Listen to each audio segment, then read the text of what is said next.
के सियासी युद्ध की करेंगे, क्योंकि आधे हिंदुस्तान में बारिश बाढ़ है, लेकिन बिहार में चुनावी गर्मी अपने चरम पर है। यहाँ गाली कांड है, लाठी युद्ध है, हिंसा अहिंसा है, गमछा पॉलिटिक्स है, आतंकवादी है, हाथी घोड़े हैं और 3 लड़के हैं। यूपी के 2 लड़कों के बाद बिहार की चुनावी पिच पर 3 लड़कों की एंट्री होने वाली है। राहुल गांधी तेजस्वी यादव के साथ अखिलेश यादव वोटर अधिकार यात्रा में डेब्यू करने जा रहे हैं। तीनों की एक साथ जीप पर सवार होने वाली तस्वीर तो आपको कल दिख सकती है, लेकिन आज हमने एआई की मदद से इस तिकड़ी को दिखाने की कोशिश की है। हालांकि अखिलेश यादव को बिहार के वोट घमासान में उतारकर राहुल गांधी और तेजस्वी यादव सियासी तौर पर क्या साधना चाहते हैं, इस रणनीति का विश्लेषण आगे आपके लिए करेंगे। लेकिन पहले आपको बता दें कि इस तिकड़ी के चुनावी रण में उतरने से पहले प्रदेश की सियासत में गालीकांड और लाठी युद्ध तेज हो गया है। कहते हैं ना कि हर एक्शन का रिएक्शन होता है। दरभंगा में कांग्रेस के मंच से पीएम मोदी को गाली देने का वीडियो वायरल हुआ तो बीजेपी कार्यकर्ताओं का गुस्सा भड़क उठा।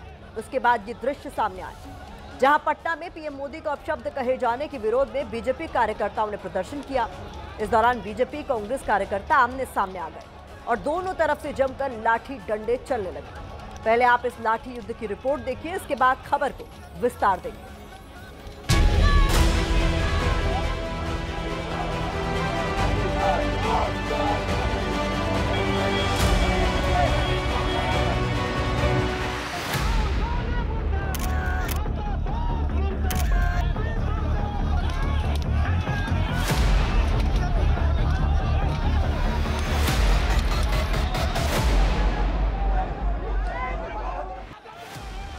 बिहार में तो अभी चुनावी मौसम की शुरुआत भर हुई है। सियासी मौसम अपना असर दिखाने लगा है। बारिश बाढ़ में जिस तरह पहाड़ों पर तबाही बरस रही है, उसी तरह बिहार के चुनावी गर्मी वाले मौसम में लाठियों की वर्षा हो रही है। पीएम मोदी को अपशब्द कहे जाने पर बिहार की सियासत गरमाने लगी है। गुरुवार को गाली वाला वीडियो वायरल हुआ और शुक्रवार को सड़कों पर संग्राम शुरू हो गया। बीजेपी कार्यकर्ताओं ने पटना में कांग्रेस दफ्तर के बाहर प्रोटेस्ट किया।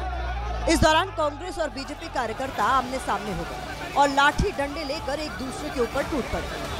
यहाँ पर जो है पहले कांग्रेस नेता कार्यकर्ताओं के साथ जो है वो भिड़ंत हो गई, दोनों तरफ से लाठी डंडे चले। उसके बाद पत्थरबाजी भी हुई है। देखिए पत्थरबाजी अभी भी हो रही है। कैमरा पर्सन निरंजन आपको तस्वीरें दिखा रहे हैं। कांग्रेस कार्यकर्ताओं की संख्या कम थी, इसलिए वो भाग गए हैं। बीजेपी के नेता कार्यकर्ता कांग्रेस दफ्तर के अंदर घुस गए। अंदर जो है तोड़फोड़ भी हुई है। दर्शन शांतिपूर्ण था, लेकिन अंदर से कांग्रेस के गुंडों ने लाठी चलाया। हम लोग आए हैं इस प्रदर्शन के लिए, आज पिस्टल निकाले। पिस्टल पहले वो लोग हम लोग तो एक पर हम लोग कहा हम लोग कहा कि आप लोग नारा जो लगाना लगाइए बाहर। निशानी है, ये निशानी है बीजेपी का। चोट लगा है आंख के नीचे, देखिए। हालांकि इस मामले में पुलिस ने मोहम्मद रिजवी उर्फ राजा नाम के एक युवक को गिरफ्तार कर लिया है। हालांकि अब ये मसला अपराध और अपशब्दों से आगे बढ़ गया है। अब इस पर शुद्ध देसी सियासत हो रही है। कांग्रेस बीजेपी कार्यकर्ताओं के बीच हुए लाठी युद्ध पर कांग्रेस की तरफ से पोस्ट किया गया है। इस पर लिखा गया है कि अहिंसा के आगे हिंसा कभी टिक नहीं सकती है।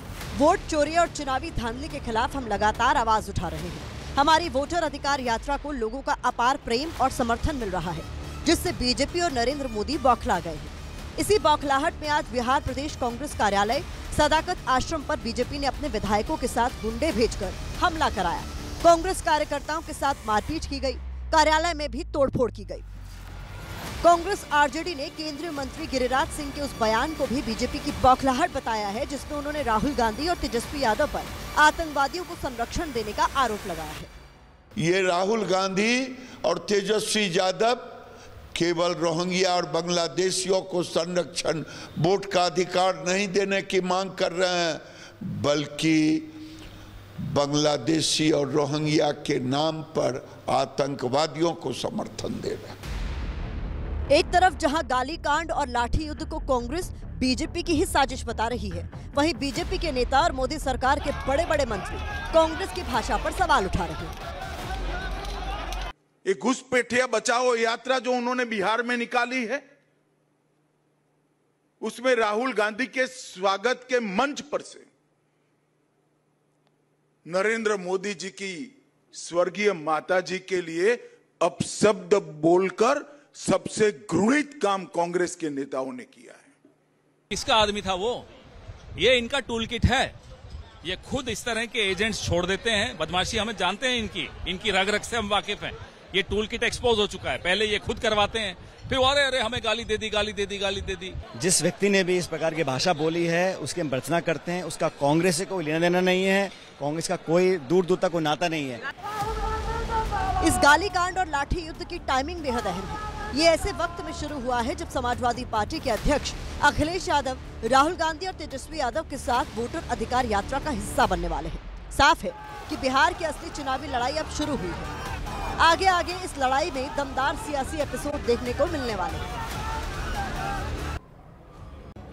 गाली कांड हो या लाठी युद्ध, इस पूरे सियासी एपिसोड के केंद्र में राहुल गांधी की वोटर अधिकार यात्रा है।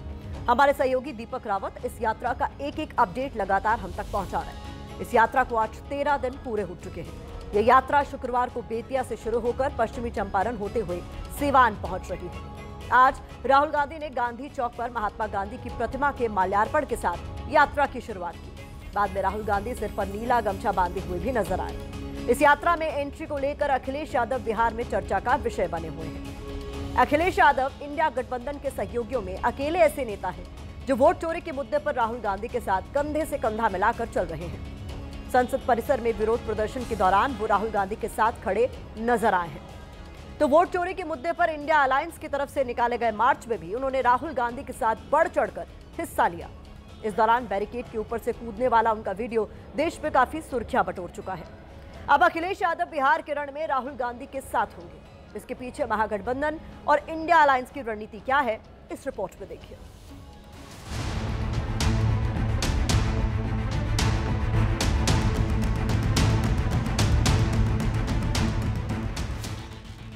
तो राहुल गांधी की यात्रा में अखिलेश यादव की एंट्री के साथ बिहार के 3 लड़के प्रदेश की चुनावी पिक्चर के फ्रेम में होंगे। सवाल यह है कि अखिलेश यादव बिहार में राहुल गांधी और तेजस्वी यादव की मदद कैसे करेंगे। तो इसके लिए 2024 के लोकसभा चुनाव की पिक्चर पर गौर करना जरूरी है, जब अखिलेश यादव राहुल गांधी की भारत जोड़ो न्याय यात्रा में शामिल हुए थे। माना जाता है कि जिस तरह यूपी में समाजवादी पार्टी और कांग्रेस ने मिलकर बीजेपी को सीटों के मोर्चे पर पीछे धकेला, दोनों ने एक साथ 43 सीटों पर कब्जा किया, उसके पीछे दोनों लड़कों की जोड़ी का बड़ा रोल रहा। अब 2 नहीं बल्कि 3 लड़के बिहार की चुनावी डगर पर होंगे। इसके पीछे अखिलेश यादव के सियासी कद के साथ उनकी लालू परिवार के साथ नजदीकियां भी बड़ी वजह है। अखिलेश यादव वक्त वक्त पर लालू परिवार के साथ निजी मुलाकातें करते रहे हैं। ऐसे में अखिलेश यादव राहुल और तेजस्वी के बीच एक धुरी का काम करने वाले हैं। भारतीय जनता पार्टी बिहार से बाहर होने जा रही है। चुनाव आयोग जुगाड़ आयोग बन गया है। बीजेपी की सरकार का जुगाड़ आयोग है और हमें उम्मीद है कि लोग अपने वोट के अधिकार को समझेंगे।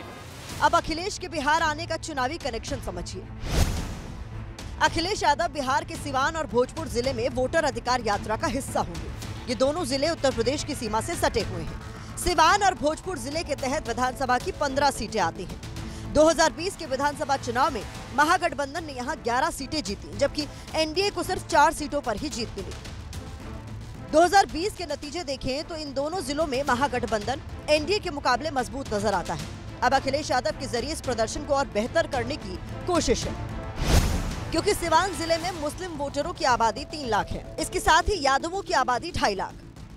क्योंकि यादव और मुसलमान यूपी में समाजवादी पार्टी के परंपरागत वोटर माने जाते हैं, ऐसे में राहुल गांधी और तेजस्वी यादव को ये उम्मीद है कि अखिलेश यादव के साथ आने से बिहार में ये दोनों समुदाय एकजुट होकर महागठबंधन के पक्ष में वोट डाल सकते हैं। समाजवादी पार्टी तेजस्वी की मदद करेगी। आदरणीय लालू प्रसाद यादव जी के साथ समाजवादी पार्टी खड़ी दिखाई देगी।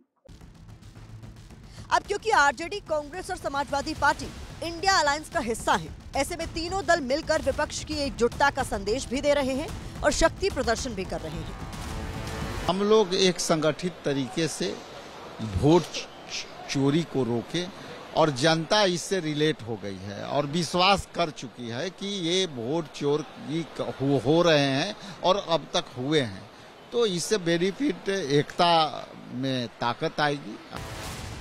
बहरहाल अगर ये तिकड़ी बिहार में हिट होती है तो इस धरती पर बने सियासी समीकरणों का असर 2027 की यूपी विधानसभा चुनाव में भी देखने को मिल सकता है।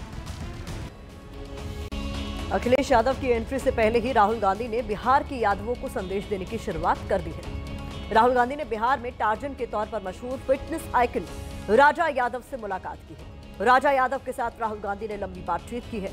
कुछ दिन पहले राजा यादव ने लखनऊ में समाजवादी पार्टी के अध्यक्ष अखिलेश यादव के साथ भी मुलाकात की थी।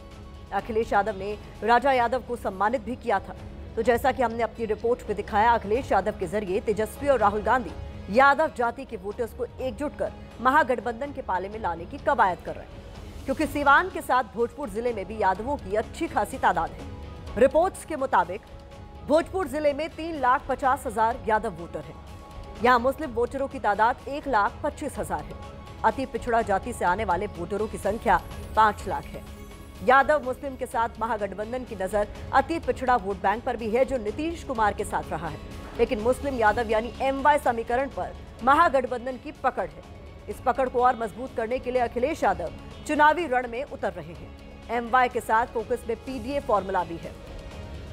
उधर 2020 के चुनाव में महागठबंधन को मुस्लिमों का 76% वोट मिला, जबकि 83% यादवों ने महागठबंधन को वोट दिया।